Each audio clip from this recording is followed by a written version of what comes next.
Hey guys, welcome back. Sticks and Stones Unfiltered. Today's guest, Kaleb, served overseas in Afghanistan, came back. Now he's a high school teacher and coach. Been at a couple different schools coaching. We're going to get into St. Jude's and what St. Jude's has done for his son. He's been in a battle for the last year. Fortunately, looks like he's going to be ringing that bell next month, and we're about to get into the story. Looking forward to it. I appreciate you coming down to talk, man. For sure. Looking forward to hearing the story. Let's just start off with where were you born? Where were you raised at? For sure.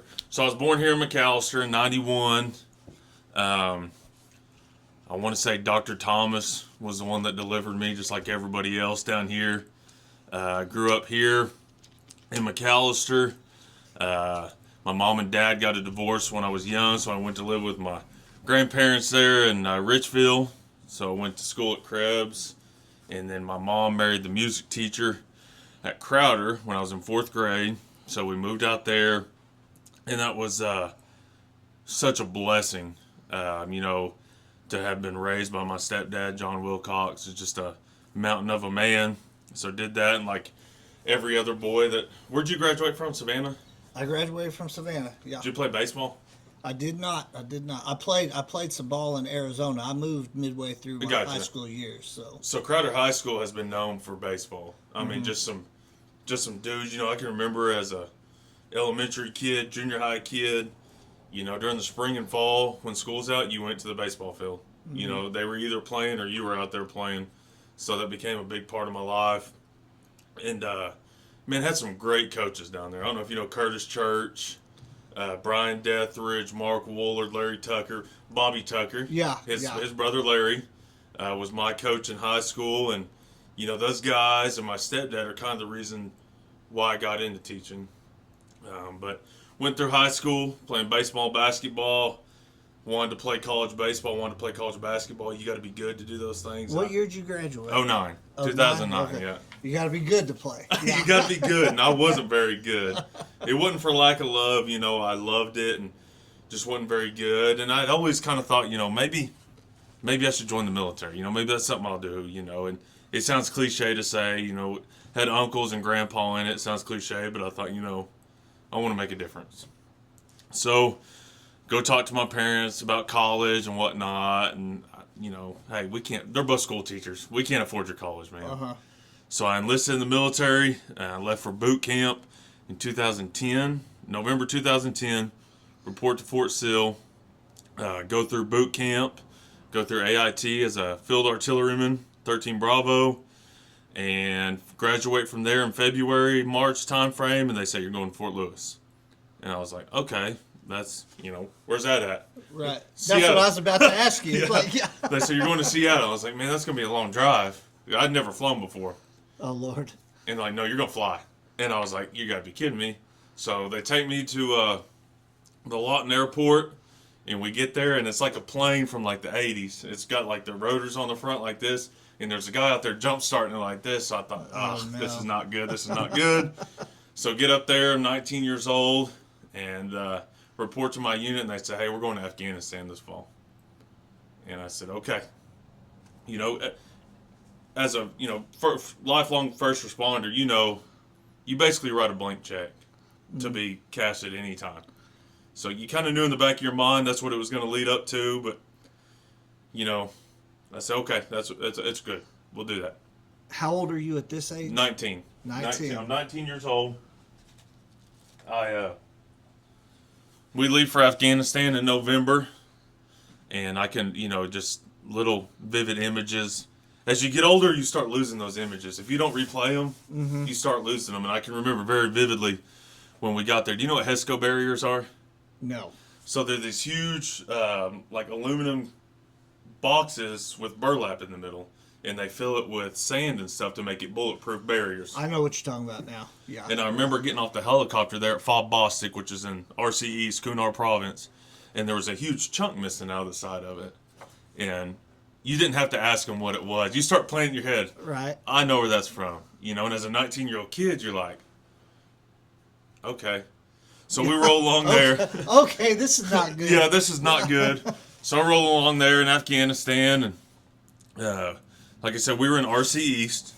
From your studio right here to probably Reagan Auto was Pakistan. There was a mountain that separated us. We were right there, which at that time, and I think it's still pretty common now, a lot of the fighters that the Al Qaeda had came from Pakistan. They go there, they get trained, they moved in. So we were there in an artillery mission. We were shooting 777s, which shoots a 155 artillery round, which, interesting enough, is made out here in McAllister. Okay. We got a lot of those rounds that say, MCAAP on it, which was pretty neat. So we did that for a year. So how big is that round, like in reference to, like, they're 100 pounds. They're 100 pounds. They're about the size of, they're probably about 3 feet long. Okay. And so in the 777, you load that round, and it's got a fuse on the top. It can have a impact fuse where it'll blow up on impact, or it can have a time fuse where you could say, our military is so advanced. Like, the technology is crazy. And our fire directions people would say, hey, we're going to shoot this, and it needs to have a 10-second fuse on it. That way it shoots right above them. Just crazy technology. But you put those inside the tube, and then you'd actually put gunpowder behind it. And however far you wanted that bullet to go is how many those powder charges have. I mean, you'd have, I can't remember, we had one called like the Grade 8, I think, and it'd shoot like 28 miles. Jude, Lord. But like, what's crazy is we would shoot them, and they would say, hey, when we pull the string on this, because it's string pull, it's got a little primer in there, you guys need to have your mouth open. Because of the impact. And it would be like, hey, we're going to shoot these Super 8s. You guys better go to your rooms and put your TVs down. Because it's kind of like here at 11 o'clock. Right. You'd feel that percussion. So we rolled along, and we shot a bunch, man. We shot all the time. Have you ever seen the movie Restrepo? Yeah. We were the valley next to him. Now, we weren't there when Doc Restrepo and them were there, but we were the valley over. I think out of the 10 Medal of Honor recipients, it came from that province in Kunar, because it's just so close to Pakistan, So we rolled along there and shot a bunch. You can leave that on the table. You sure? Yeah. Just don't spill it. Yes, sir. So we roll along, we shoot a lot, and I have to plug this in because we had 2 guys over there that, made the sacrifice. Sergeant Knox and Sergeant Knapp, May 18th, 2012, they passed away. We took some indirect fire, and they're at Valhalla. They went on. And Sergeant Knapp from Kansas, I was really, really close to him. Michael Knapp. My middle daughter, Micah, is actually named after him. So it's always really neat because people say, well, Micah's kind of a boy's name. Like, where'd that come from? And I get to tell them about, Sergeant Knapp. So how long had y'all known each other? We have been together about a year. Which I'm sure it's kind of like at the firehouse. A year at the firehouse is like 7 years. Yeah, it's dog years. Yeah, it's dog years, And when you're over there, the deployment was a crazy time because it's one of the worst times of your life, but it's one of the best times of your life. We weren't worried about who was president. We weren't worried about gas prices. It was just you guys. You lifted together. You ate together. You basically showered together, slept together. I mean, you did everything together. So those guys were pretty important in my life, and I'm forever thankful for them. But we were there about a year, and then I came home, or I came back to Seattle, and like the Army does, they said, hey, you got a year and a half left on your contract. And I was like, yep, perfect, that's good. Well, we can let you go back to Oklahoma now if you re-enlist. And I thought, I want to go to Oklahoma back, because I'd kind of been talking to my wife at the time. Now she's from McAllister. They said, you can go to Lawton if you give us 3.5 more years. So yeah, I'll do that. So I come to Lawton and I go to a training unit. So what did that extend you by? So that gave me about 3.5 more years. 3.5 Yeah, more like past what you would have done? Correct. Okay. So I ended up doing a little over 6 years altogether, 2 enlistments. But I went down there and was part of a training unit. I was teaching my job. So when the guys left boot camp, if they were going to be artillerymen, they came to us for 6 weeks. Which really, I can teach you everything you need to know about artillery in a week. I mean, you hook up, you pull string, boom, So I did that for 3 years. And then we had my daughter, my oldest, Kason. She's 12. Were you married at this point? We're not. We had started talking. She's actually from McAllister, and we had kind of known each other through my cousin. And when I got back, we kind of started talking a little bit. And so I said, yeah, I'll come back to Oklahoma. She gets pregnant. We get married. And after 6 years in the military, we had the talk of either I'm getting out now or I'm doing my 20. Mm-hmm. Anything past this is going to be a waste of time. What do you want to do? And she said, well, my parents and your parents live here. Let's go home. We both got to grow up around our parents and our grandparents. Let's do that. And so we decided to come home. Okay. It was great. So, did she live in Lawton at the same time with No. you down there? She's going to be really pissed when she hears me tell this story. Hey, I can edit out whatever we need to it's part edit, of our man. love story. Yeah, you know, yeah. We've been together. It'll be 13 years this year. We kind of started talking in February. She got pregnant in April, and we got married in August. It was just boom, boom, boom. But she grew up. She's from here in McAllister. Her aunt owns a snow cone stand at Duncan, which is about 25 minutes from Lawton.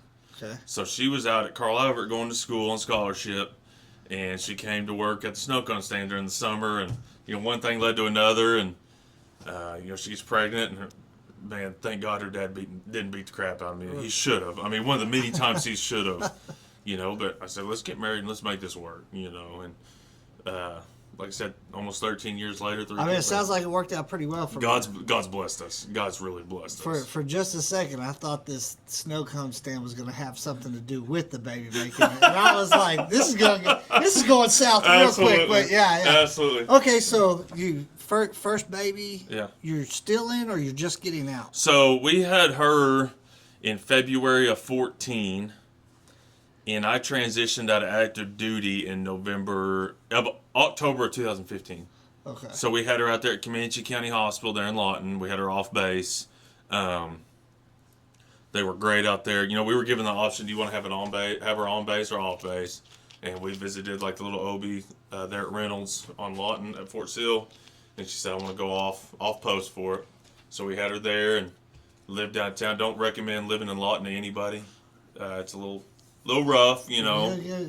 It's there's nothing little rough about it. It's pretty rough. I got my cousins out there playing baseball at Cameron now, and I'm constantly calling, "You okay? You okay?" You good. But no, it's been good. Lawton was. I went down there for a conference one time, and it was.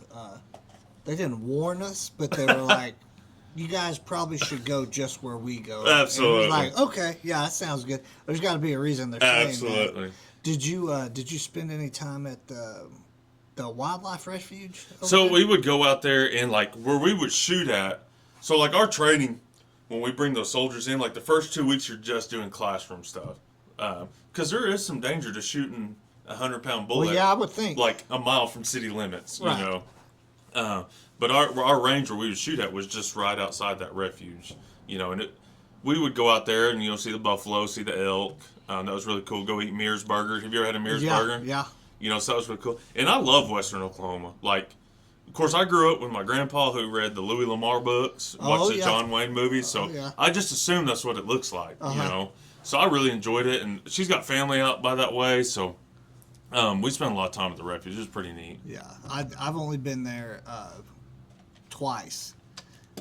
But it was that I was impressed. It was beautiful. It's beautiful. I mean, beautiful. That's what I think America used to look like. Yeah. Before it does now. I can picture. Yeah, before we spoiled it. Yeah. That's ruined it. Yeah, for sure. Absolutely. Okay, so you come back. You're in the area now. For sure. For sure. How old are you now? Say again. How old are you now? 35. No. At this point, I am 25. 25. Okay. 25. We moved back. I have no job lined up. She's going to go work at the daycare for the Tolmans. Okay. And we have our daughter. And so, like I said, I had no job lined up. I was heartbroken when I left the military. I was never more ready to leave, but I was heartbroken because I'm sure it was like when you left the fire department, like, I don't know anything else. Yeah, this is all I know. I have no degree. I was an artilleryman. What can I do in the private sector? And so I tell her, I said, I will enroll in college because we'll at least get a little money with my GI Bill every month and we'll figure something out. So about that time, Frankie McClendon calls me. This is September, October, up Frankie. He said, hey, we've got a police officer opening. He said, I know you're still in good shape. You're in the military. Will you come talk to you? I said, absolutely. And if Frankie McClendon calls you, you better go talk to him. You're going to need him at another point in your life. Right. So I go down there and talk to him, and I think he's an investigator at the time. So I talked to him. Was he at the airport? Yes, Is he was that at where the you airport. went to talk to him? Yes. Yeah. Okay. Yeah. So he said, bring Jenna with you, so Jenna and his daughter grew up together, played softball together, real tight. And so we go out there, and he said, I think you make a good cop. He said, you got a physical test Saturday morning. So I go, still in good shape. I blow that out of the water. We do some kind of test at the expo, like a paper test. Yeah. So we do that. And then I'm trying to think. Wanzik was the chief at the time. So I go and interview with him. And then I'm trying to think who the assistant chief was. Was it Cook? Does that sound right? No. I can Maybe Miller? maybe I can't remember who it was. What's Miller's first name? Daryl? That might have been him. But I go. He calls me and says, "Hey, we hired somebody else that was already at another police department." Was there only one position? There's one position. Okay. So I was like, kind of heartbroken, but I was like, if it ain't meant to be, it ain't to be. No harm, no foul. 2 days later, the base calls and says, "Hey, we got a job for you. Come in." So I go do all that. A week later, he says, "Hey, we just had another opening. Are you interested?" And I was like, "No, I'm gonna go to the base." Yeah. So I go to the base, do that. Looking back now, I don't. It might have worked out. I don't know. I think it worked out. It seems like you're in the right location. I think so now. So I go out there and I work at the base for 4 years. And that's when President Trump first took office. And he was just ramping up production. I mean, we were working 5/12s. And it was pretty good money. But it was 5 to 5:30. I was having to leave the house by 4 o'clock in the morning. Wouldn't get home till 6 o'clock at night.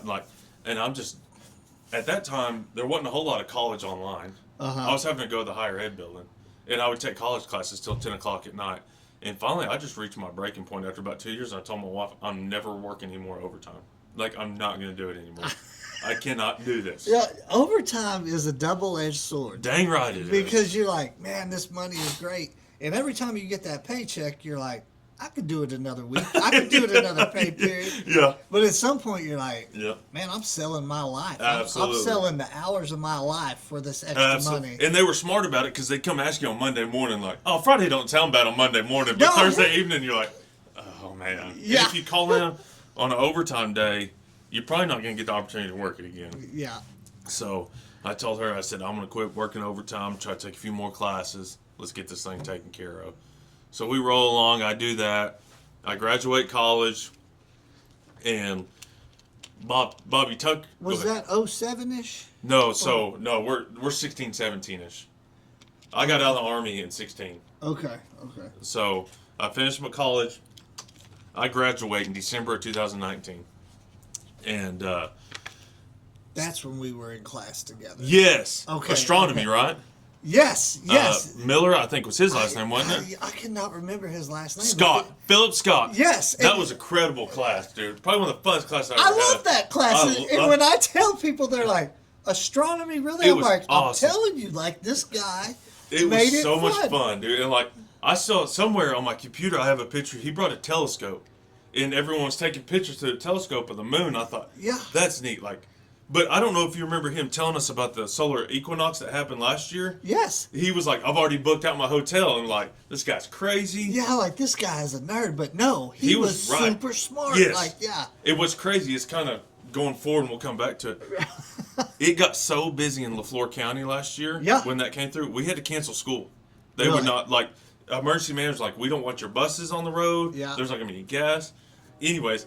They were definitely overplaying that, but yeah. Yes, I got absolutely. You, I got you. That class, though, people still make fun of me, but do you remember the notebook when we had to do the sketches of the moon for 2 weeks or something? See, I do remember that, and I also remember you did a study about full moons. I did. And ambulance runs. And now I tell my teacher friends, because our kids will be acting crazy, oh, it's full moon. I'm saying, nope, there's no data. My buddy knows. He did it. Yes, He did it. I told my one of the people I worked with just last shift because we were like, oh, and I said, actually, I did a study on this in college, and they're like, of course you did, but so there is no correlation. No, there's no correlation. At least in McAllister, Oklahoma. And I think I almost remember you saying it was actually lower on a full moon night. Yeah. Now that's been. I still 10 have years it. ago. I still That's have the incredible. paperwork. Man. That was a fun class. And I always joke with people on those classes at night. it was either you were either a high school kid taking concurrent classes or you were an old head redoing redoing your career. So it was like it was that just incredible time. That was one of the times where because I dreaded the last time I went, which was that session. I'm a dummy. I went twice. I got 2 associates instead of going to get a bachelor. Right. But I always dreaded going in the evening because I usually was the oldest person. Absolutely. And everybody else was like 19. Absolutely. Like, oh my God. Yeah. Good times. I forgot that was the class we were in. That was a lot of fun. Mm-hmm. But I rolled through there, do college, finished in 19 December, and I'm still taking just a couple classes. So if you got a degree, you can teach a school. You can teach a school if you have a bachelor's. That's the only requirement. But there's some other classes you have to take to finish your certificate. So that spring, I'm taking those. Well, about March 2020, COVID year, we have my son, and Indianola softball job opens up. Bob Tucker's nephew is the athletic director and baseball coach there. He said, why don't you come over here and coach softball? I said, dude, I'm never coaching softball. I want to coach baseball and boys basketball. He said, just come talk to us. So I go out there and interview, and they offer a job, and I was like, first thing to get me on the base, absolutely. Let's go. I'll do it, yeah. You know? And so that's kind of how I got started into coaching. Okay. Had you ever coached any softball before, The only thing I knew about softball was what Patty Gasso did at Norman. So I just assumed that's what Indianola softball was going to be like, and it was a huge letdown. But no, it's been great, man. I love softball. I love softball. I really enjoyed it.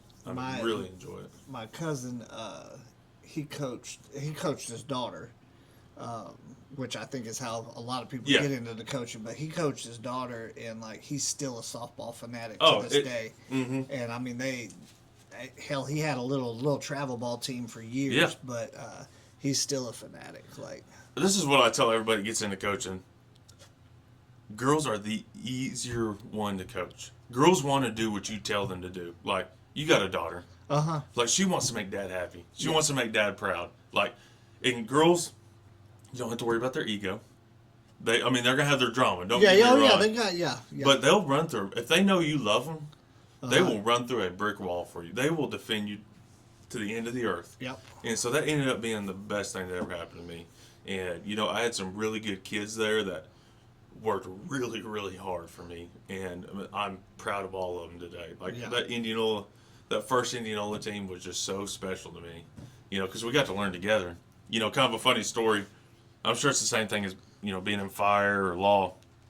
You change over the years. You try to get better. Oh yeah. Well, we're playing. I don't know if you know anything about Red Oak softball. Been traditionally good forever.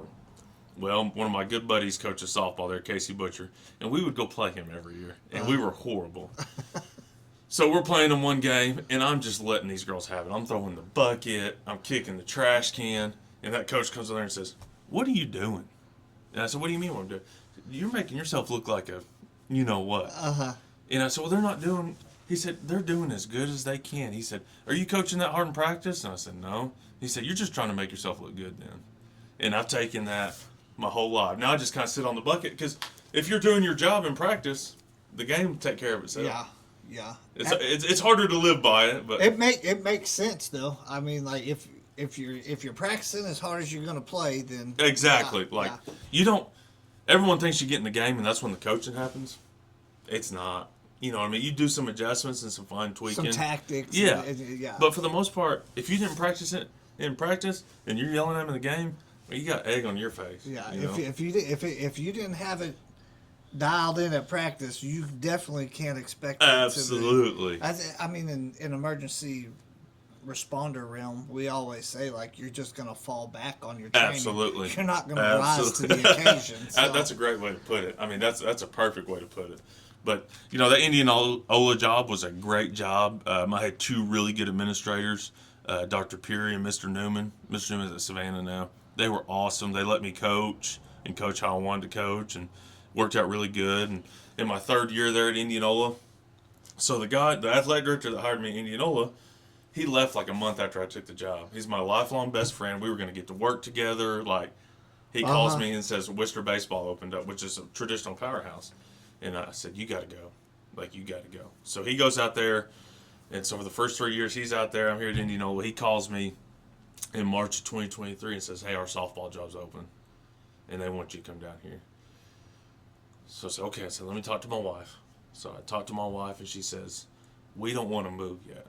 She said, you take the camper down there and see how you like it. So I take the camper down there, get down there, hit it hard first day. I mean, we're going boom, boom, boom. Did that for 2 years and had a freaking blast. I mean, just had some good kids, like really talented kids. We made the state tournament. Had a really good assistant. His name's Stacy Gibson. He's 73 years old, and he's the janitor at the school. But he was a All-American Native Beer League fast pitch pitcher. So he always had me a good pitcher in the circle. So we did that for 2 years, had a blast. Made the state tournament in the spring of 2025. We go up there and we get beat pretty good by the number 1 team. And we're driving on the way home, and keep going. And we get on the bus, we come home, and I tell my assistant, I said, man, we're going to be pretty good for a while. I said, we lose 1 this year, we lose 2 the next year, and 1 the next year. Like, we're going to be good for a while. He said, yeah, I think we're going to have a chance to win it. Well, at that time, my son had started running a fever about spring break and talking about his legs hurting. Which year is this? This is 2025. 2025. Yeah, last okay. spring. Sorry, I'm just. No, you're fine. I know this is going to be relevant, like yeah, for sure. Wise. So, about spring break, Hunter's legs start hurting. He's, talking about my legs are hurting. He's a really active kid, loves baseball, great baseball player. He's not one when they go to recess or PE to sit on the sidelines. So he starts doing that, So we take him to the doctor, and they said, well, he's got growing pains, which I'm 6'5". My wife's probably 5'9", so we got some heights. You're probably still having some growing pains. Yeah, absolutely. And so we get there state tournament, he spikes a pretty good fever. And so we give him some Tylenol, starts feeling better. We take him back to the doctor, and the doctor says, well, he's got a viral infection. His blood works fine. So they give him a steroid, which I don't know anything about medicine, still don't. But I guess all a steroid does is it hides everything. It makes you feel better while you're recovering. That's all it does. Yeah, it can mask stuff for sure. And so we roll on, and I'll probably get emotional talking about this. No, you're good, bro. But the Friday before he was diagnosed, he played 2 baseball games. And it was the first baseball games I had watched all spring because I had been so busy with that. And so we kind of start thinking he's feeling pretty good. Well, that Saturday I have to go to Oklahoma City because my only senior made All-State, and they had an All-State game, and I was blessed to be awarded the regional coach of the year, so it's a big deal. Well, she calls me on the way home and says, get home. Something's not right. So we take him to Tulsa, and, that's when they start running some tests, God love that doctor up there. I can't remember her name, but she had to sit us down and said, hey, he's got neuroblastoma. He's got stage 4 neuroblastoma.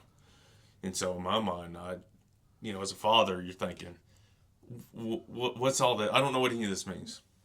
And so they start putting the scans up on the wall, and they have what's called the MIGB, and that measures absorption, like where your cells are going. And it just lit up like a Christmas tree. Said, this is his body. This is what it's supposed to look like, So he's got stage 4 blastoma, and then they put up some MRIs of his femurs. And that cancer had gotten his femurs and was eating the bone marrow away. That's why he couldn't walk. And so that was tough. This takes about a week to get this all sorted out, because... So, let me ask you about the neuroblastoma. Mm-hmm. So does that originate in the... Did they say it originated in the bone marrow? No, or? There's something about some neuron blasts that if it doesn't fall the right way, it almost branches out. They call them like neuron blasts, and we all have them. But it's kind of like a DNA malfunction. Okay. And it caused a tumor to pop up in his back. Okay. So the tumor was in his back, but his cancer was in the bone marrow all over his body. Okay. But it metastasized, is that the right term? Yeah. In his femurs. So that's where the pain was at. Okay. So we do all those tests, do all that, and he's getting prepped for surgery to get his line put in for his chemo. And Dr. Muhammad comes in. God love him. I mean, I owe that man my life. He said, hey, you guys are going to St. Jude's in the morning. And my wife and me are like, what do you mean we're going to St. Jude's? He said, we can take care of you here, but not like they can. He said, Dr. Granger, who's our oncologist out of Memphis, he said, we did fellowship together. in Texas. She's going to take care of you. And so we got 2 other daughters, and we're just like, we're beside ourselves. And I finally told Dr. Muhammad, I said, God's put you in our life. If you think that's where we need to go, we'll go. He said, you need to go. So, everyone comes up and visits, and we kiss the girls goodbye. And in the morning, we head to St. Jude's. And we get up there, and after about 2 hours, my wife's like, we're going back home. We're not making it here. And I said, we got to give us some time. And after about 6 hours after that, she's like, we're never going back. Like, this is where we need to be. I mean, whatever you've heard about St. Jude's, it's 1,000 times better. I've never seen anything like it. Like, I call it the New York Yankees of medical treatment because they are the top of the line. I mean, it's incredible what they do. Like, whatever you can think of, whatever needs you have in life, they fulfill it out there. Yeah. Like, Hunter hasn't missed any school because they have school counselors out there. They have people that do his schoolwork with him every day. You don't pay anything. Like, nothing. They have housing there. So the apartment we live in is called Domino Village, and Domino's Pizza built it and funds it. Really? It's a 2-bedroom, 2-bath condo, granite countertops, washer, dryer, refrigerator, oven, anything you can think of. They got all your food's taken care of. They got cafeterias there they cover. And when I say cafeteria, I'm not going to knock any other hospitals, but this cafeteria, they got sushi bar there. They make sushi, Right. So they cover all of that. Any kind of medical problem that he has from this diagnosis, they say bill at St. Jude's for the rest of his life. Really? Like, they're going to cover all of it. When my folks come up, or my wife's folks, they cover their stay. They put them in one of those condos, or if those condos are full, they put them in a hotel and pay for the hotel. Of course, they got Ronald McDonald's. They take care of it too. But it's the most amazing place. And, when you get the diagnosis and they start, doing percentages of recovery, and then he has May 15th, he's going to ring the bell. They're going to let him ring the bell and come home. And if I ever become a billionaire, I'm going to build a St. Jude's in Oklahoma, in McAllister. Yeah. Because every kid deserves that kind of treatment. And does he know he's going to get to ring the bell then? I don't think he knows yet. We just found out today, actually. That's awesome. So Congratulations. Thank you. Congratulations, man. My wife texted me earlier and told me that. But we're all going to go out there. All my family's going to be out there for it. And, we got some big tests come back in December, and that doctor called us off for a personal phone. You know what I mean? Like, that's the kind of care you're getting. So has Hunter been there since you guys went to Tulsa that day? So they let him come back a little bit. So his first round of chemo we did at St. Jude's. And then second and third round we did at Tulsa. They let us come back to Tulsa. Okay. Because, St. Francis is a St. Jude's hospital now. Okay. They're called what's called an affiliate. There's like 8 in the United States. And it's worked out good for people because they get to travel back home knowing that they're that close to an affiliate. Right. Like when you go, have you been to St. Francis lately? Oh, yeah. I'm there every shift. Are you really? Yeah. Well, because I work for Choctaw Nation, too. So Oh, okay. we transfer there at least once a shift. When you come in on the children's side, they have a security guard right there. Well, behind them, there's some sliding glass doors. Next time I look, it says St. Jude's affiliate. Okay. So, like, our oncologist is actually kind of like contracted through there. So they let him travel. But he was out there. He was here for 2 and 3. Then 4 and 5 we did out there because they were doing some antibody stuff. And that's really what did us really good. And then we got to come home for Christmas. And then they left, I think, January 3rd and didn't get to come back home till last weekend. So he's gone for about almost 4 months. And we were just kind of going back and forth. And the one thing cool at Taney Hill, that's where my daughters go and where I teach at. They let my daughters go virtual a lot to go stay out there some. Because, you've been around medicine enough to know the girls getting to be around him has helped his recovery. Right. Because if not, they have a lot of cool things. That connection. Yes. And, yeah. That's helped out tremendously. So what are the ages of your kids? So Hunter just turned 6, the boy. Okay. Micah, my middle one, she just turned 7 in September, and Kason just turned 12 in February. Okay. How did they? I know it was rough on you guys getting the diagnosis. Woo, shit. You're really going to get me on this Oh, one. man. Ugh, okay. So how did they handle when you guys had to tell them? So they knew something was wrong. And when we told them, It's good, dude. Don't even worry about it. Like, jeez. so when we told them, we were at my sister-in-law's house. They live right there by St. Francis. And we took them upstairs, and you got to know my oldest. She's the perfect oldest daughter, and, you know, of course, she starts crying. She said, "Dad, this is devastating." And I said, "I know." I just said, "But we're made for times like this. We'll be fine." So they took it pretty hard, and they've been good. She's been good about when they're gone. It's just me and them too. Like, she keeps the house clean, and she cooks and takes care of us. So they've been really good. It's just brought us closer together. Yeah. I mean, that's just what it is. Just brought us closer together, and my wife holding it down. I mean, there's a bunch of angels in my house. Yeah, yeah. So you guys have been. She stays down there with Hunter. Yes, and you stay up here with the girls. Well, I got the girls and teach at Taney Hill. I got you. So how has it been, job wise? You're teaching, you're coaching at Taney. How has that been with the treatments? For sure, Taney Hill's been great about, hey, when you need to go.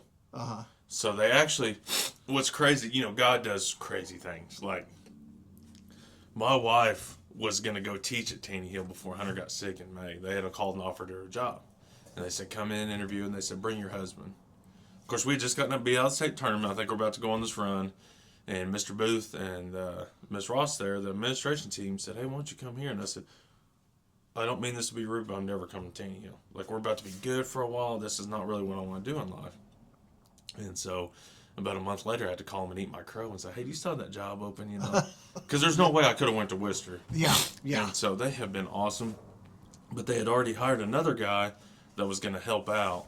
And he's been great about, I can leave a practice plan with him while I'm gone and know that they're practicing the right thing. So it's been, and there's a lot of good people at Taney Hill that have had my back. So it's been a blessing. I was so mad at God for making me go to Taney Hill because I want to be a Worcester, and it ended up being the best thing that ever happened to me as far as, my career goes. He had a plan. He had a plan. I like. Man. That's rough, man. That's insane. But, if nobody else gets anything out of this, I grew up in a Baptist church. My mom, my real dad's not a very good guy, but my mom and my stepdad made sure I was in church every Sunday. Then you graduate, you move out, and you live this wild life. I haven't always been the best Christian. I hadn't always been the best husband or dad. That stuff changes you. I mean, my life is completely different now, thank God. And I know without a shadow of a doubt there's a God now. Like, I see it in the eyes of those doctors. Just a little caveat on my son. His tumor was in his back behind his lungs, and they had to deflate his lung to get to it.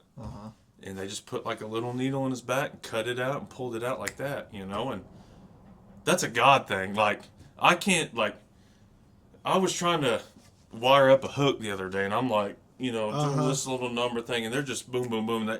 I saw them eating a cheeseburger for lunch like an hour later. I'm thinking, that's a God thing. I can't deny God. You know what I mean? So, but no, Taney Hill's been great. I mean, they really, really had my back. And there's some ladies there that work in the office that have been like my daughter's second moms, that I always get mad at them because they're always taking them candy. Like, well, what if they're having a bad day? We brought them some candy, So they've been awesome. Yeah, it's changed my life for sure. I mean, you're part of the system as far as being a coach. When I was a kid in school, I mean, even when I was in high school and wasn't a kid, the coach was always there was always one coach, at least one coach that I considered more than just a faculty member. I teach a lot of at a lot of the schools, like first aid and CPR for them, at the beginning of the year, and there's still some coaches that that's just what I call them. I don't Yes. even call them by their name. I'm like, Coach, what's going Absolutely. on? You know, and it's So the and I will until I die. You're just That's Coach. always Coach. Yeah. Like, And Coach it's such a neat weight to carry in life. You know what I mean? Because those girls call me all the time. Hey, Coach, you know, I got a girl that's pitching at Eastern. You know, I talk to her all the time. I say, how things going, Coach? You know, and I've got those coaches in my life. Bobby's brother, Larry Tucker, I talk to him all the time. Coach Dethridge, I literally talk to Coach Dethridge. He's my elementary coach. I talk to him every single day. Like every single day. He lives up on the golf course in Worcester. And so him and his wife made me a lot of meals. is that a requirement to be a golfer if you're a coach in Oklahoma? Well, yes and no. It's just I don't know any that don't golf. everyone that coaches, it's because they couldn't give away the competition when they got out. Okay. Like, Okay. you're still competitive at heart. And, you know, that's what I love about coach. Like, I love winning. Like, don't get me wrong. I love winning and I hate losing. But I love competing is what I love the most. Like, I love that little feeling you get in your stomach when you got a good game going and you're trying to play chess with that guy over there. That's what everybody wants. It's easy to want to win. Oh, yeah. It's hard to want to compete and put in the work, you know, and that's what I love. So to answer your question, yeah, we kind of all golf because it's just, and I'm horrible at it. Like, Oh, I'm worse. I promise you. Like, you need to go play with Bobby Tucker. You want to No. talk about somebody who can play? Yeah, that's He can exactly why I don't smash a need to golf play. ball. Like him and Larry are so stinking good at it. But yeah, you're right. They'll always be coach, and you know, I would never wish the last year on anybody. I mean, we all have enemies, but I would never wish that. But I also wish that everyone can feel the good in the world that I felt. yeah. And I hate it for people that have sick kids that just work at 8 to 5. Like, that don't have the coaching. Because I'm telling you, Coach, I've got letters at my house from coaches all over Oklahoma. I've got a video from OU men's basketball wishing Hunter, you know, all the best of luck. And Dayton Forsyth, who plays at OU, sent him a package. You know, I've got coaches from all over the state, teachers from all the state, and making those relationships refereeing. I mean, just referees raising money left and right for my family. Like, So when Hunter, like, when he gets this care package, like, does he understand how special he actually is? well, I think he does more than he lets on to be. Like, I think he likes the attention. Because so I don't know if you've ever been to, like, Domino's or Chili's when they do a St. Jude's fundraiser. They'll have pictures of kids up there. Well, they have to get those straight from St. Jude's. They can't just pull them off the internet. There's a share drive. Well, around Christmas time, they said, hey, would Hunter be interested in this photo shoot? And so he's trying to act all bashful during this photo shoot. Well, the photographer says, what's your favorite song? He said, Ain't No Love in Oklahoma by Luke Combs. And he starts playing that, and he's kind of like smiling around. So I think he kind of, he's a special boy. Like he's going to change, God's going to use him to change a lot of lives. And I tell him all the time, I said, son, you're going to be the president of America one day. Like, you're going to be the next Dwight Eisenhower, you know, or Abraham Lincoln. Like, that's going to be you, and you don't even know it. Like, he thinks his goal in life is going to be a professional Fortnite player. That's all he wants to do is play Fortnite. He loves it. Oh, know? yeah. Oh, yeah. But he is special, and it's, like I said, I wouldn't wish that on anyone, but I hope everyone can feel the good that's left in this world. Because, I mean, you turn on the news, there's no good left. Yeah, you're not lying about that. One of the channels shows one snippet. Might be CNN or something, but it's like it's a 1 minute clip of something that actually happened good. Yes. But for the 46 minutes prior, you know, it was like we're bombing this is blowing up. Absolutely, there's nothing good yeah. left. And you know, I was in Walmart's a couple months ago, and there was a lady that had Hunter Strong shirt on. I said, "Hey, I like your shirt." She said, "Man, we've been praying for that boy. You know," she said, "I don't really know who he is." And I said, "Well, that's my son." Yeah. And we just, you know, both started crying, you know, and there's a lot of good left, but it's special. That is cool, man. Like, just running into people you don't even know Absolutely. that are, It's just, God's special, you know, God works in mysterious ways, and, you know, it changes your life. Like, it just changes your life. There's nothing about it. And children are different than adults, too, because, like, no good adult is ever going to cheer against the child. Absolutely. You know what I mean? Not Right. in that battle. You Right. know, I mean, it's like by any means necessary. And it's really cool there at St. Jude's. So that big condo we live at, it's an apartment complex, 5 stories, and it's shaped like a U. Well, in the middle, Domino's has brought in all this playground equipment and put turf down. And so, like, you see all these kids that are sick out there just laughing, and you're like, man, you know, maybe my day wasn't that bad. You know what I mean? And it sucks because you'll see, you know, we've had some families that, hey, we're going out on hospice, you know, and it breaks your heart. But, you know, my wife's got all these friends up there that they've gotten close with, kind of going through the same deal, and they're just going to be lifelong friends. Yeah. Kind of a funny story about that. We're there. When we first get there, to go home, she said, hey, let's go home for a week. We got to go by and get some medicine, some stuff for him. We'll go eat before we leave. Well, I'm walking in, and this lady walks by me pushing the stroller, and she's got a Tishomingo shirt on. And my wife gets so stinking mad at me when I see somebody. I'm like, hey, you're from Oklahoma, you know, where you at? You know, I got to talk to everybody. Yeah. I mean, I can sell a bottle of water to a drowning man, you know. Mm-hmm. So we get to talking, and we know certain people, and they know certain people, and, you know, they're on the cancer schedule too. So we just become good friends. You know, God uses stuff like that. So it's pretty neat. St. Jude's is crazy. So does St. Jude's have any kind of support for the parents? Yeah, like they do. You know, anything my wife needs, anything. Like they have counseling. They have a special division there called Family Life, and like they're the ones that they have service dogs all over there. Like Really? when Hunter first got sick and was dead, because he was hurting. Like he was hurting. That dog knew. He just went there and jumped up on the bed and laid next to him. Like he knew. And they'll do that with the girls. So Hunter was actually on Good Morning America over Thanksgiving break. Really? So Danny Thomas's daughter, Danny Thomas is the founder. I didn't know who that was. Danny Thomas was a comedian that was broke. And he made a prayer to St. Jude saying, if you'll give me a gig, I will change the world. And he has changed the world immensely, you know. But his daughter, Marlo Thomas, is kind of the face of the hospital now. And she comes back for Thanksgiving every week because Good Morning America does it like as a donation drive. And so they were featuring what's called the Family Commons, which is on the 2nd floor. No doctors or nurses allowed. And all these companies sponsor different things. Like Apple has a STEM room with like computers and woodworking and arts and crafts. They have like a robotics class. They have a recording studio. They have like a coffee shop in there.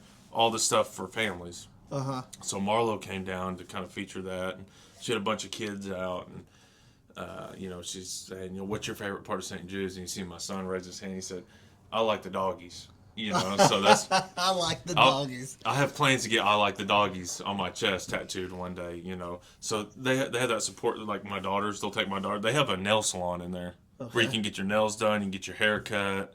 I mean, I'm telling you, if there's a need, they will feel it. Like they will go to the ends of the earth to feel it. I've always wondered. I just never knew. You know, like your shirt. Like I've seen the symbol, but I knew one couple personally, but they lived so far away. It was just there was no connection as far as like I just knew them. We weren't like friends. Right. But I knew they were getting taken care of and stuff, but it was not. I just didn't know what was going down. It's incredible. Like there's celebrities that come through all the time. There was a Christian singer there the other day. They got to go to a private concert. I stayed with the boy. I saw that on Facebook. That was incredible. Yeah. He got to meet the Thunder came up there. So he got to hang out with Alex Caruso. I got a picture there in my office, him with Alex Caruso.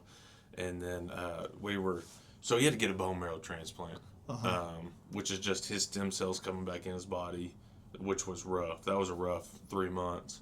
But we're sitting there and he's getting this transplant, and my wife's looking out the window, and she said, what are all these black Tahoes doing? And I said, what do you mean? So I look out, and there's like these guys in military uniforms and Tahoes, and I'm like, what in the world? I said, there's only about 4 people in the world that have that security. So the nurse comes in, she said, yeah, Eric Trump's down there. He has a wing. He built a wing there in like 15 or 14, something like that. And so we're watching, and he comes out the back door, gets in the vehicle. Of course, they had like drones in the air, you know, the whole deal. So that was pretty neat. And then a couple weeks ago, the Toronto Raptors came through and hung out with them. And like my daughters and him were featured on the Raptors Facebook page. My daughters had bedazzled their face with some jewels and stuff. So that was really, people are just, they're always coming through there, always wanting to come visit. And so it's really neat. So you said You said Hunter got stem cells? Yes. So what they did was in the summertime last year, they took his stem cells out and froze them and like rehabbed them. Uh-huh. And so to the bone marrow transplant, the way I've heard it described is that's to assure that it doesn't come back. That's like a preventative deal. And so they give him this really, really hard chemo for 4 days. And the first one was horrible. Okay. Like horrible. He was broke out. It looked like he had leprosy. Because it's killing all the bad cells. It's killing everything. Yeah. And like lost every bit of hair on his body. Eyebrows, eyelashes, hair. He's sick. Diarrhea bad. He's itching all over. He's broke out. Fever. I mean, it is brutal. He got I can't mucositis, I think is what they call it. It's where like your digestive tract up to your mouth gets canker sores real bad, so he couldn't eat. He get feeding tube in his nose. I mean, it was horrible. But they just basically kill him, you know, for 4 days and then give him those stem cells. And it's, I mean, that in my opinion is watching God work. Because like, who comes up with that idea? Right. And what's crazy is, do you know Justin James at Hartshorn, the baseball coach? Yes. His son. I know who he is. Yeah. His son Caden had neuroblastoma 20 years ago, and he's been cancer free. You know, so they've been really good about leaning on them. Like, oh yeah, we did that. That, you know, this is what was going on. And but that stem cell, that's crazy. And I guess I was reading a story the other day. The Boozer twins. You watch college basketball? No, I do not. Well, there used to be a guy who played for Duke named Carlos Boozer. And his twins play at Duke now. Well, they got an older son that had sickle cell when he was born. Okay. And the doctor was like, if you can do some IVF treatment and have another kid, we can take the stem cells out of that umbilical cord and cure your son. And so they did it and cured him. Really? From their stem That's cells. crazy.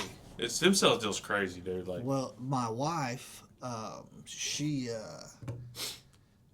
when she was, I think, maybe in college, had signed up for a donation deal, like just at a normal blood draw, and they you sign up just saying you'll donate stem cells. But I guess they won't take your stem cells unless they actually have the match.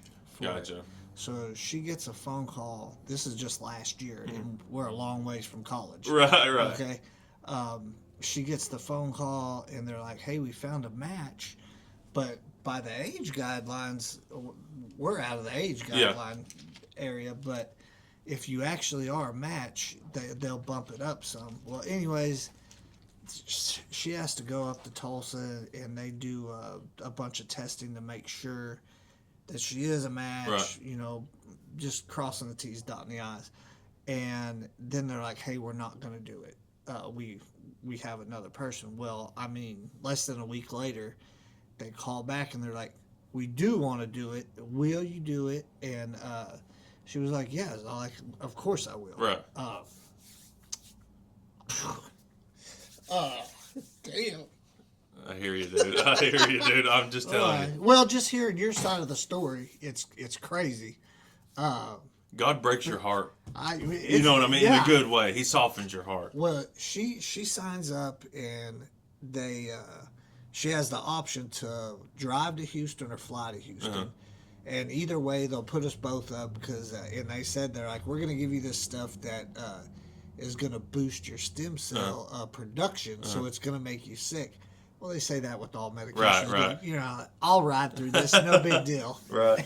And anyways, she gets sick. I mean, I ain't never seen her that sick in my life, and me and her lived through the good old drinking days back, you know, like. And anyways, I mean, she's in the floor in the restroom. Like, I got a pillow in there. I'm feeding her anti-nausea medication, just sick as all get out.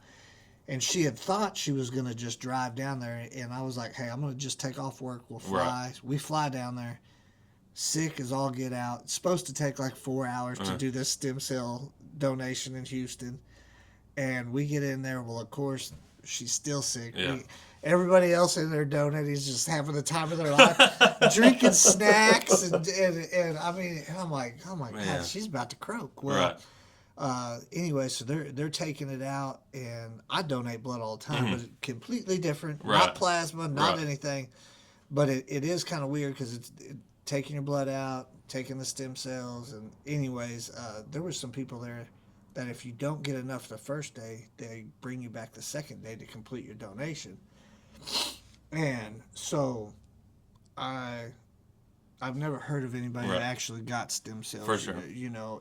But they had told her before it, we need to know if you're really going to do it, because basically we're going to start the treatment on the patient. Right. And if you We have back to out, have it. if you back out after we start the treatment, it's no bueno for this person. Like, That's crazy. and she was like, "No, I'm doing it," and that's why she stuck with it, but yeah, dude, my wife she's a tough old lady. Not old, she's a tough young lady. Tough young lady. She's a tough broad, but man, I'm just glad to hear that somebody For sure benefits from stuff. And that's what I asked them when they first talked about it. I said, do we need to test all of ours? And they said, we can take his and it's a perfect match. Yeah. Like, it'll be his. And I didn't get to be there for the first one. It was there for the second one. And they just, my wife took pictures, they hooked it up. And what was weird is it smelled really weird for a couple days. It smelled like ketchup, like a tomato based. Like around them?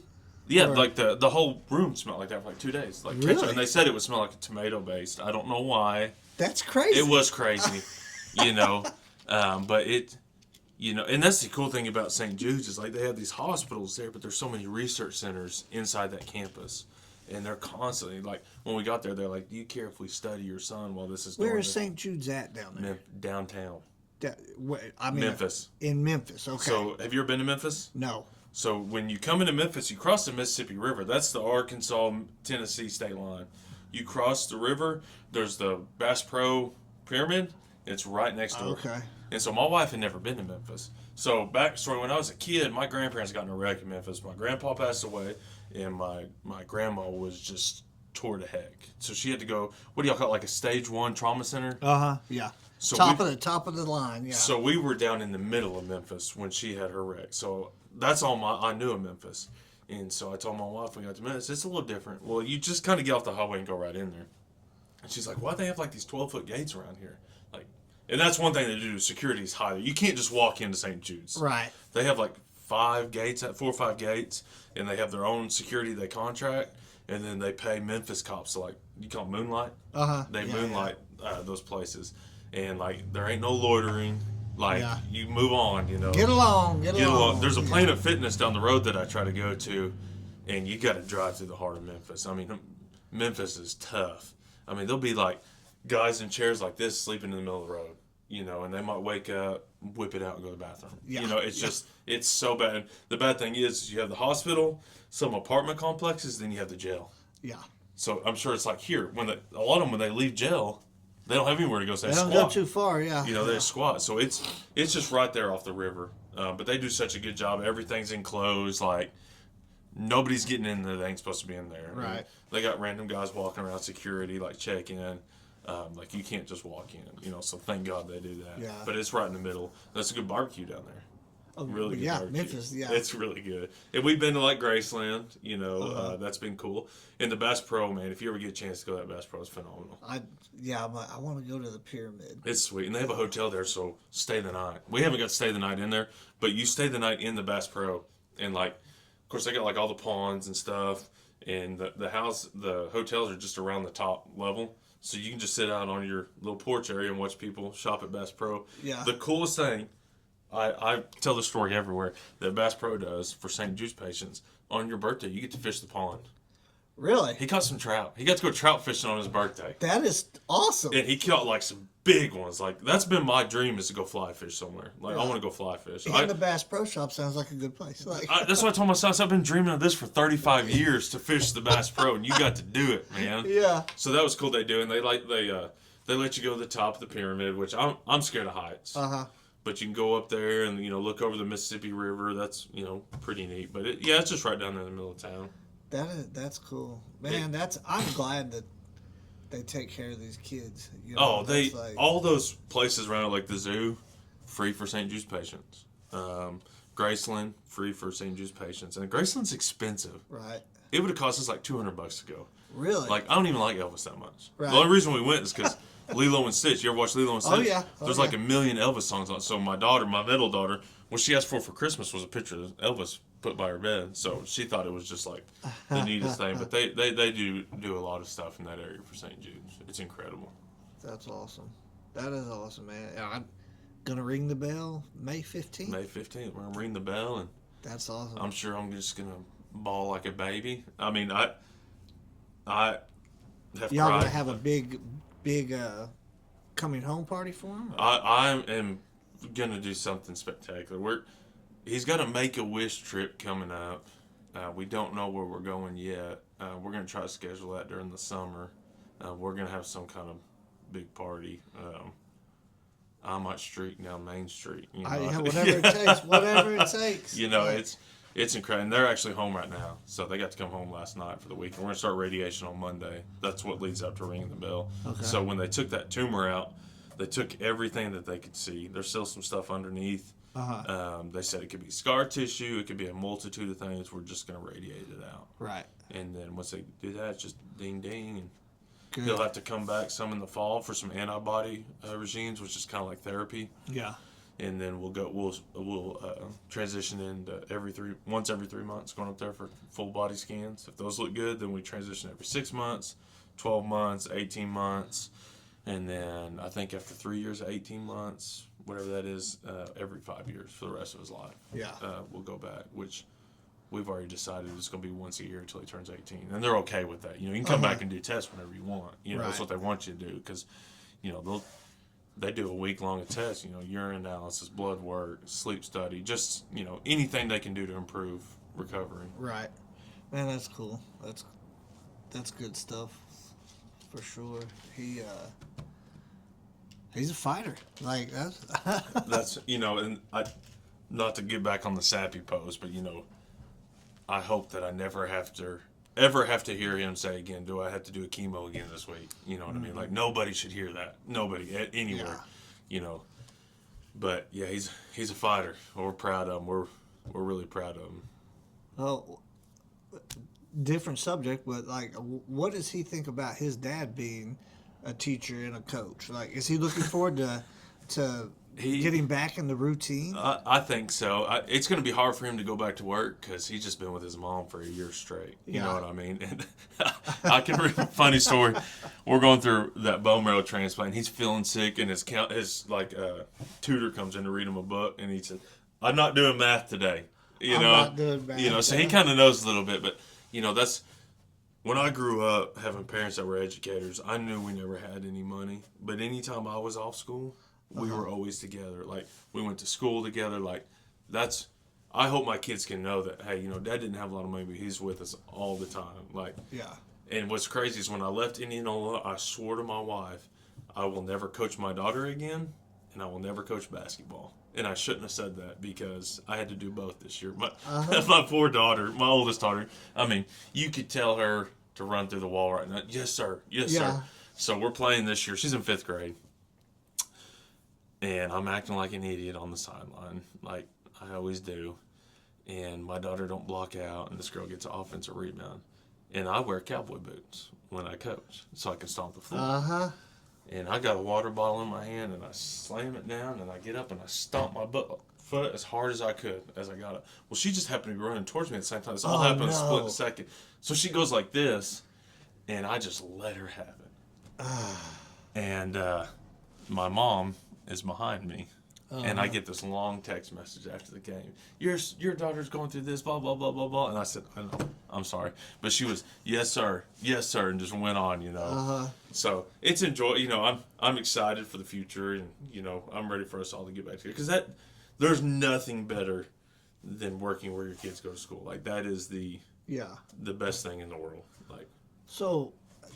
That being said, like, another change has happened, right? Absolutely. So, I had planned, to be honest with you, I had planned on staying at Taney Hill for a little while. Do you remember where the gun range was by the water tower? Yeah. That's where I live. I deer hunt not too far from there. I was just going to stay there, you know. And then I got a call about a month ago. An incoming superintendent there at Antlers said, I can't find a softball coach or an assistant principal. He said, I heard you might be my guy. I said, yeah, I'll come talk to you. And he said, don't you want to know what I'm going to pay you first? And I said, yeah. Might as well. So I called my wife. She's like, yeah, you can go talk to him. So go down there, and they offered the job. And I said, yeah, I'll take it. And so we had the conversation about a week ago. I said, what are we going to do? Well, with him getting to be home more, she said, why don't we just keep them at Taney Hill for right now? And you drive back and forth. Because it's when I get on the turnpike from my house there at the expo, it's 43 minutes, you know. How far is it when you're driving legal speed limit? Well, it's 80 now, isn't it? Right? This isn't incriminating. Yeah, right. So, but it's not too bad of a drive, and, it gets me back in softball. Yeah. And I didn't think I'd ever get back in softball, honestly. I'm finishing up my master's now. I was just going to kind of transition into just admin. And so this job gets me back in softball. I'm not certified for admin, but they're going to work it where I can start already. So it's going to pay a lot more, and it's just a God thing. Right. That's all it was. Right. It's just a God thing. So hopefully we all end up down there. It seems like a pretty neat little community, you know, and it'll be my first school that has football, so I'm pretty excited about that. Okay. I don't know anything about football, Right. but I told the coach I want a headset and a visor. I'm not going to call any plays, but I just want to be down there, Right. So it'd be like, you can have the headset this year. Next year, we'll plug you in. Yeah. I'll just bring my own PlayStation. Right. So, no, I'm really excited to get down there. My wife's really excited for me, and, the kids understand that, sometimes Dad's got to take a different job. That'll be best for us. Yeah, but you still, now that you get Hunter back, the whole family will be back together. So Absolutely. that'll be good. It's gonna be an interesting change. I'm excited. I'm very blessed, that worked out, because I didn't even know the job was open. Didn't have wasn't gonna apply, even if it was open, and it just happened to fall in my lap, Right. Weird how it happens, right? I'm just telling you, weirder things happen. Say that right as I'm drinking water. So, being a coach. Yeah. Do you ever think that maybe as a coach you were the aggressively loud coach that the ref or the umpire was like, oh my Lord? There's been a few times, absolutely. What's funny is my girls there at Wistrud, I had a good freaking out last spring at Red Oak on an umpire. I mean, I lost my mind on this guy. He should eject me. I went backwards hat, up in his face. I'm doing all kinds of things. Not dropping any F-bombs or nothing like that, but I'm letting him have it. I'm getting my money's worth. And he screwed up. That's why he let me go as long as he did. Well, I get home, and we had a group chat. In Oklahoma, you can't one-on-one chat with your players anymore. You got to have a group chat setting or an app. Yeah. And they had posted on Facebook something like, put classical music to your coach crashing out. And there's some classical song. I'm just letting them have it. On the group chat? Yeah. So I'm embarrassed. All the parents have it. And the best part was, I won't name the school, but I had refereed the school in a really late playoff game a couple weeks before that in basketball, and they had gotten beat. And I hear one of the fans out there saying, you're supposed to be an official, Mr. Swboni. And that's when I really flipped the lid, I've really calmed down, though, because I know what it's like to be that official. Right. So I've simmered down quite a bit, Now, it'll rear its ugly head now. That's just the competitive side of it. That's what I was going to say. I mean, I think if you're competitive, it is hard. Absolutely. Especially, if you see, a couple things that are, questionable. Absolutely. And then suddenly you're like, it's that trigger. Absolutely. No, what, Yeah. That's what I always tell, the referees. I'm not going to argue with you. I can't argue judgment. What you think you saw is what you saw. Now, if you don't apply a rule correctly, I'm going to lose it, and we're going to try to fix this, But I've definitely simmered down. Yeah. Because I've been on the other side of that many times. So what did you referee? So I refereed basketball for 7 years. That's something that I got started when I was at Fort Sill. I was needing a little extra money. And Bobby Tucker's brother, Larry, had did it for years. Larry Tucker was the best referee to ever do it. I mean, he was incredible.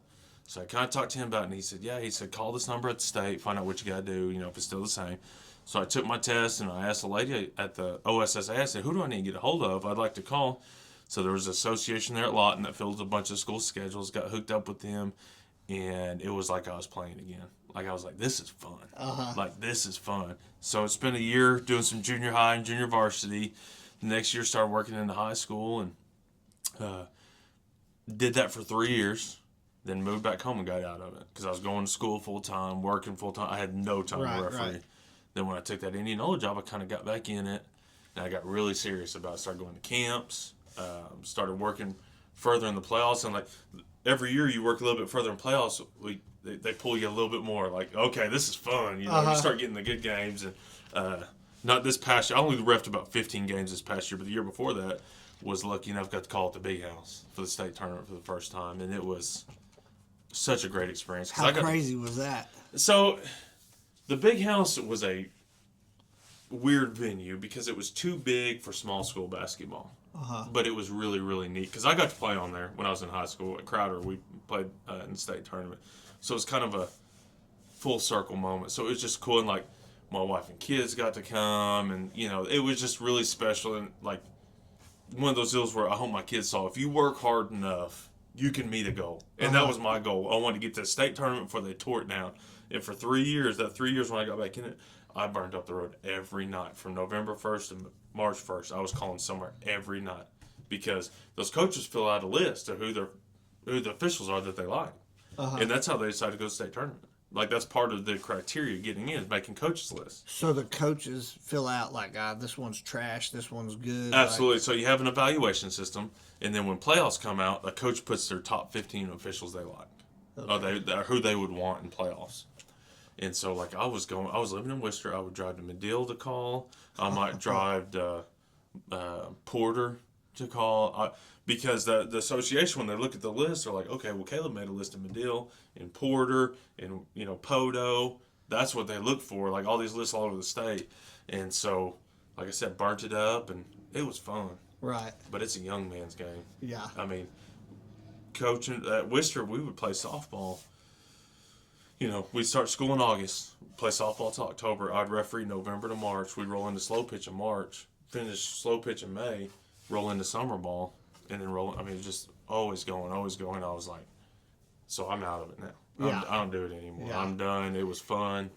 Time to go do something else. When you were reffing, did you ever? There's got to be a list amongst refs of the schools you don't want to go to. There's a few. I'm not going to ask you what school, but well, and that's do you know Mark Harper? Mark. He's here in McAlester. So that's Chris Hurd's partner.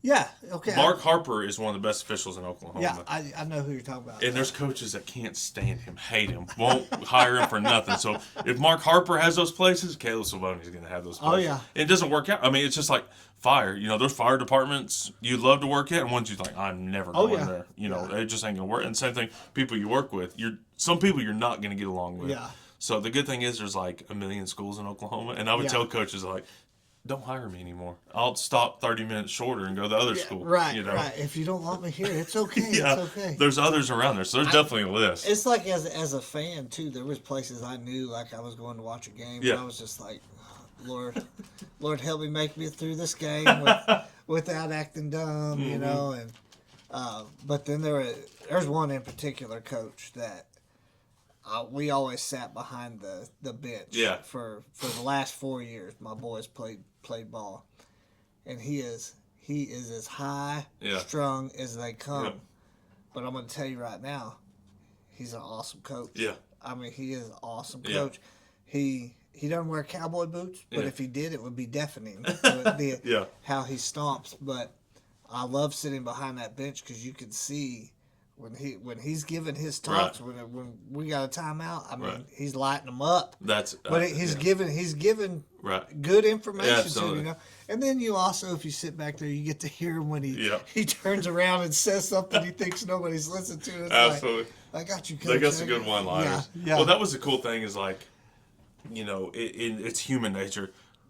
I've given my fair share of technicals. That's part of the game. Oh yeah, it's just part of the game. But like, you know. Most of I'd say 98% of the coaches, like, they might rip you a new one during the game, but after the game, they're like, hey, you know, good job tonight. Yeah. Like, if you're out there working hard for them, you're going to miss calls. That's human nature. You ain't going to get them all. Yeah. You know, you tee them up and you go on. But, you know, I was fortunate the last couple of years, you know, as you go further in playoffs, those coaches start wanting to hire you. Like, A, because you're getting better, and B, you know, I'm going to hire Coach Swboni because I'm probably going to see him in the area state tournament. I want to have him during the year to kind of see how he's going to call, you know. And so you get to work for some class acts, you know. And there's definitely a list, but I was fortunate because and you know what's crazy? Even the coach, was talking to the guy from Howe who's in the Hall of Fame. And last game I had him, before Hunter got sick, he just ripped me a new one through the suit jacket. And I let him go far because I screwed up the call. I mean, it's just, part of it. And I was at Worcester, and Howe was 6 minutes from Worcester. And we had some softball battles. I mean, some real, me yelling at their fans kind of deal. And we let each other have it. But, he calls once a month. Hey, how's Hunter doing? My team's been praying for you. Yeah. So that's what makes our profession special. Right. But there's definitely a list of places I don't go. Yeah. Well, absolutely. That's crazy. So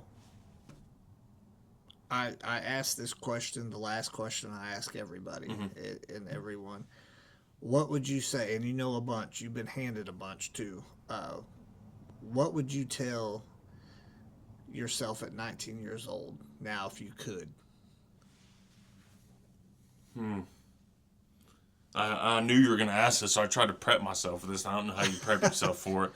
I would tell myself, don't be afraid to take a risk, because you're going to fail even if you take a risk or not. Like, you're going to fall flat on your face. I think that's why God puts good men in men's life, because God puts those people in your life because they've fallen where you've fallen. And I would just, we had kind of talked a little bit about that vending machine venture that I made. Yeah. And, that wasn't a huge risk. Well, how is that shaking out now? Like, that's the craziest thing in the world. Like, I didn't even know that was like a market of a job. So I work out there at Fazio's, and his pop machine goes out. And there's about 5 or 6 of us guys that would use it to get our pre-workout in. It goes out, and I texted Jason. I said, hey, you care if I buy a pop machine and put it in here? And he said, yeah, try to find one. Well, I get on there, and somebody's selling a small route in McAllister. Machines already in locations. J.R. Leak. Do you know J.R. Leak? Yeah. Crowder guy. Yeah. And so I messaged him, and it was his company name, so I didn't even know it was him. He said, this is J.R. Leak, call me. So I call him, and we start going through his deal, and next thing I know, I buy this business from him. And there's vending machine locations on it. Yeah. And so I had to get a business loan, and it was super scary because we had to put some collateral up, Yeah. And God has blessed that in an amazing way. Like, I have the best customers. Had I been too scared to take a risk, I mean, this is going to turn into something incredible. So how long have you been doing this? Since December 1st. I bought it on December 1st. That's when we closed. So really? Hunter's sick. Right. Jenna's gone. Right. And not working. We had to put her car up for collateral. Okay. And she's like, what are you doing? Yeah.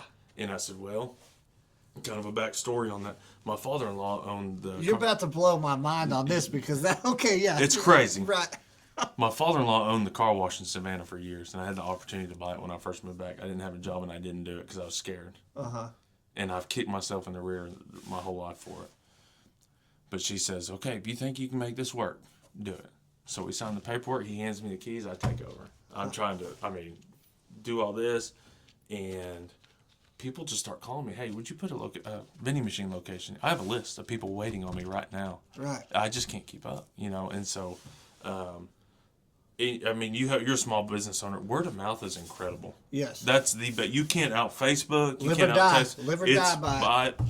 If you do a good job, it gets out. And so I've had the opportunity to gain some really big accounts. And actually it's going to turn into Jenna doing it full time this year because she's going to stay home. Uh-huh. But it is crazy. And so that's how that came about. And we took the risk, and we're still kind of treading water on how to do some things, but it's been great. I'm slinging Snicker bars like crazy. Right. So how many machines do you have now? I have about 15 right now. Got a couple dealerships here in town. I have the sale barns out at Worcester. A couple banks here in town. Beacon Auto out there in Frank, the tire shop. Yeah. I have that. And most for the majority of them are ones that he had on location. He just sold me machines, location, everything. It's all yours. I don't want to deal with it anymore. And so, they're great. It's when people say it's passive income, that's not the case. Yeah, no, it's always something like I'm at school and they're like, hey, you got pop machine that's went out, so I got to go gut it, find out what's wrong. So you're doing this in the morning prior to going to work? Whenever I After? can. Really? Like most of my locations I got 24/7 access to, so that makes it incredibly easy. But you just find time. Like if you grind and do the sacrifice, you'll find time. Like that's why I like listening to Caleb's podcast, because he's grinded his way to being very successful. Like I love what he talked about, just when he bought the trophy shop. Like, like man, he is a hustler. he's just a hustler. And like if you're not afraid to get out there exactly. and hit it, and that's what JR told me. He said, when you buy this business, you will stay as busy as you want to. However much work you want to put into it, how much money you're going to make. And that's so true. Like, I go to Memphis on Fridays, and I come back on Sundays, and I hit Fort Smith Sam's Club, fill my truck up, spend all week filling machines, go back to Memphis on Friday, come back Sunday night, fill it with crap, fill up all my machines, and I make it work, and it's just... however hard you want to work, it's how much money you're gonna make, and so it's pretty good. Like it's I think it's gonna turn into something pretty good. That's cool. I hope it does, bro. It's neat. But it's like, why am I doing vending machines? Like, where did this even come about? Why did God put this in my life? Right, right. And I was looking at a picture today. There was a guy that his last name was Bass. He was big at the bank here, and they were celebrating his life. Yeah. And like Mr. Wampler was on there, and I'm like, these small businessmen have done so much for McAllister. Like, that's what I want to be. I want to be able to help people out. Maybe that's what, if it does, it does. If it doesn't, it doesn't, but it's incredible. God's been good. Insane. You are a very busy man. Well, if you stay busy, you don't get in trouble. Yeah. You know what I mean? I will vouch for that. You stay busy, you don't get in trouble. And like I said, I grew up, I didn't have a lot of money. My parents gave us a great life, but I don't think I'm going to become a millionaire by slinging Snickers bars, but who knows? Who knows what comes? McAllister's growing. You sling enough bars, you never You're know. right. Like, people love their Snickers bars. Yeah. But, McAllister's just growing so much right now. There's so much untapped potential for all kinds of things. We were talking, Mike Brooks, Mike Brooks? He's our city councilman. Yeah. So he was in the gym this morning, and he was talking about there were some guys that worked that are building the academy from out of town, and they stopped in and got tent the other day. Really? So that's the kind of stuff that's coming. And do you see Mike Gundy came in and bought a side-by-side from Vickers? No. Mike Gundy came from Stillwater to buy a side-by-side. So McAllister's growing. It is. Well, I feel like we were stunted for a long time, but it does seem like we are growing finally. If we can ever get Gringos to come back, we'd be doing really good. Oh man, don't even talk to me about. telling. I used to come here. I'd work a couple hours, and I would wander over there, eat way too much food, come back, and depending on how long I was here, I might go back for a second. 4 times a week at minimum I was eating there. It was great. Crazy. Well, I think that's pretty good for what you would tell a 19-year-old. I like the stay busy part, though. For sure. Stay busy, stay out of trouble. Absolutely. Yeah. There's a lot of trouble to be found out around here. Yeah. But yeah, it's been good, and business is really good, and man, my customers are great. Like they understand, it might be a couple days before we can get this filled back up. He's in Memphis for the week. Everybody, that's the community's just been good, and so they work really, really good with me, and I had an opportunity. I'm about to set up some more machines at a location that came from a referral from another location. Right. They weren't happy with their ones they have now. So It'll snowball. They said, call Caleb, so as busy as you want to stay, like you said, and I'm sure it's the same in your business, is how much money you're going to make. Yeah, well, if you don't want to work, you ain't going to make any money. If you want to work, you'll make some money. But this is actually my very busy time of year. Really? Yeah, because all the funding's running out, Yeah. or it's not running out, but they need to use every bit they can up. Right. So when they ask for more, they get the same amount. Absolutely. At least. Absolutely. But I'm like, guys, we could maybe do some all year long instead of waiting to the last 3 months. But whatever. I mean, I'm down. That's cool. I pretty much, my wife, she suffers from because every weekend, I mean, it's like. She knows I'm going to be doing something besides spending time with her, Well, I like staying busy, you know what I mean? I like to stay at home, play some Fortnite with the kids, but that's my wife was getting on to me because I was making Facebook comments about some stuff they're doing at the house, Oklahoma House. Oh, yeah. Right now, I just can't. I'm involved in all. I try to stay involved in all. I like being involved in all of it, and like we had talked about, been asked to run a few times. Don't know if I'm ever going to do it or not, but I just like to stay busy. Yeah. So, what would that look like for you running? Man, I don't know. So David Smith, who's our state rep, has been a good friend of mine, and I've helped him run some campaign stuff, and he's, talking about getting out of it and asked if I'd be interested, and we've kind of molded around. Politics is bad. It's a sleazy game, and especially in Oklahoma, we're weird here in Oklahoma. We're really red, and that's okay. But, and I don't want to get too much, this is not a political podcast, but we've got so many Republicans running around that don't represent our best interests anymore.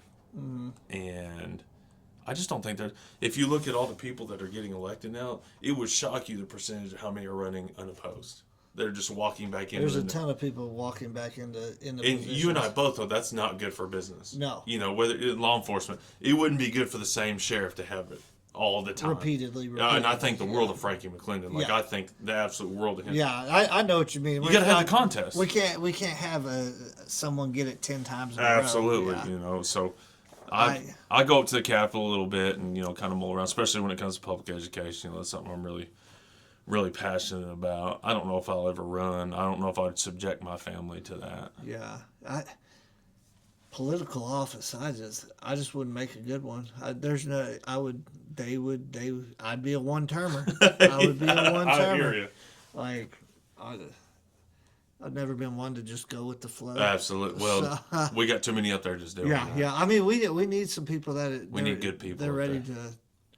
And it sounds bad to say it, but I just need some normal people. I need some normal people that are making somewhere in the same ballpark as me. Absolutely. Have the same problems that I have. The same problems, yeah. I was being pretty passionate about, the Oklahoma House Republicans came out with a statement to defund the U.S. Department of Education. What does that have to do with our state? I mean, as far as our legislators, why are they working on that? All it was for them to announce we want to get rid of it. You know what? We've got bigger problems, Captain. You guys need to be working. But anyways.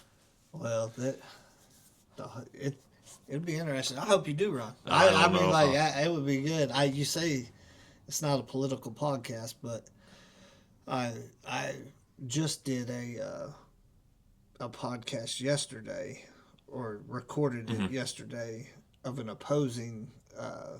I had the acting DA, and now I have. Oh yeah, I listened to the acting one. I have a past DA who's running for DA now, and I know when I put the gentleman from yesterday on, I know they're coming at me in the comments. Absolutely. But the deal is, like, if you want to come on the podcast, absolutely, holler at a brother. All I do is shoot you a message that if you ever need anybody, come on. Yeah, I mean, is the background I can do, go on your Facebook, check it out, right.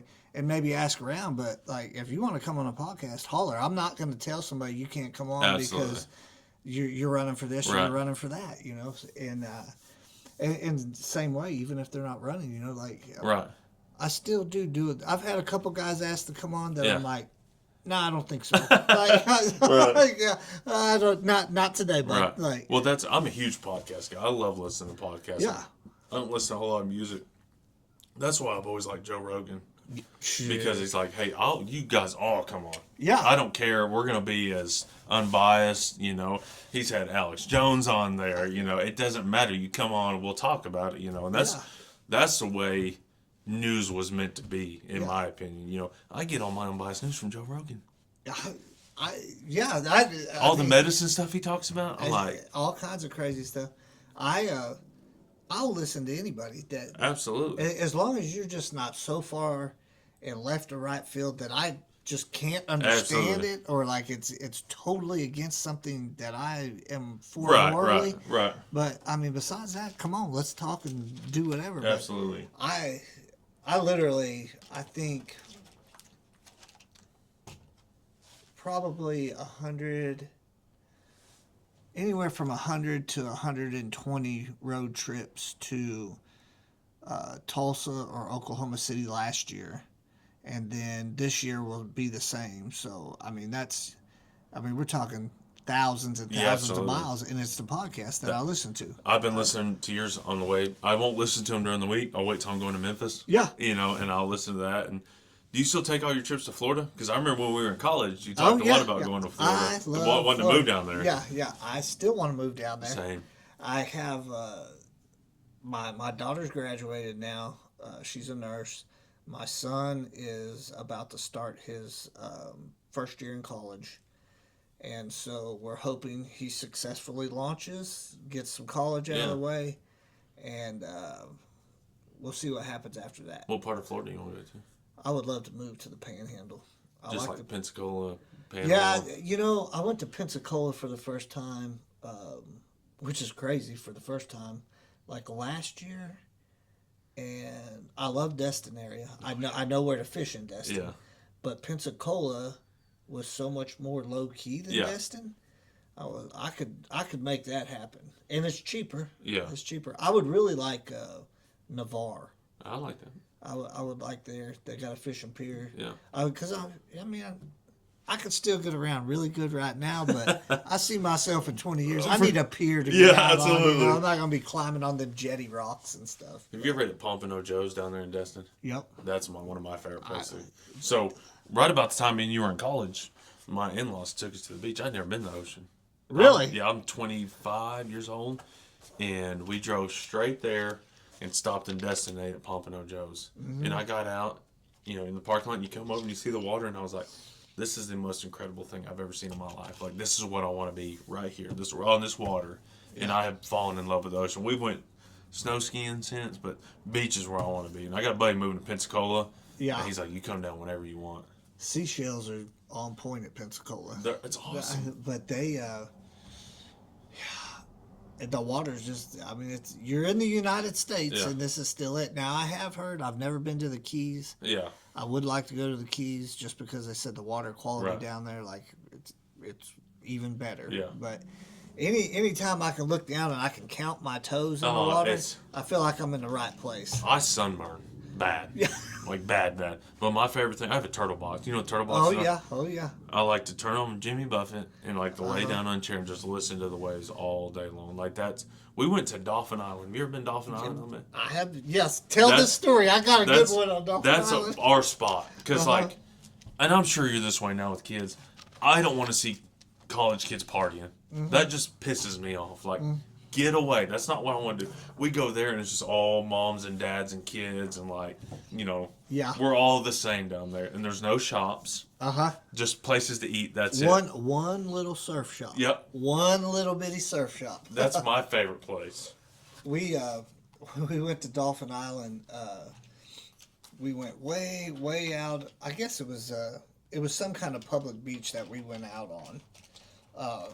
And by public beach, I mean like maybe there was 50 people out there.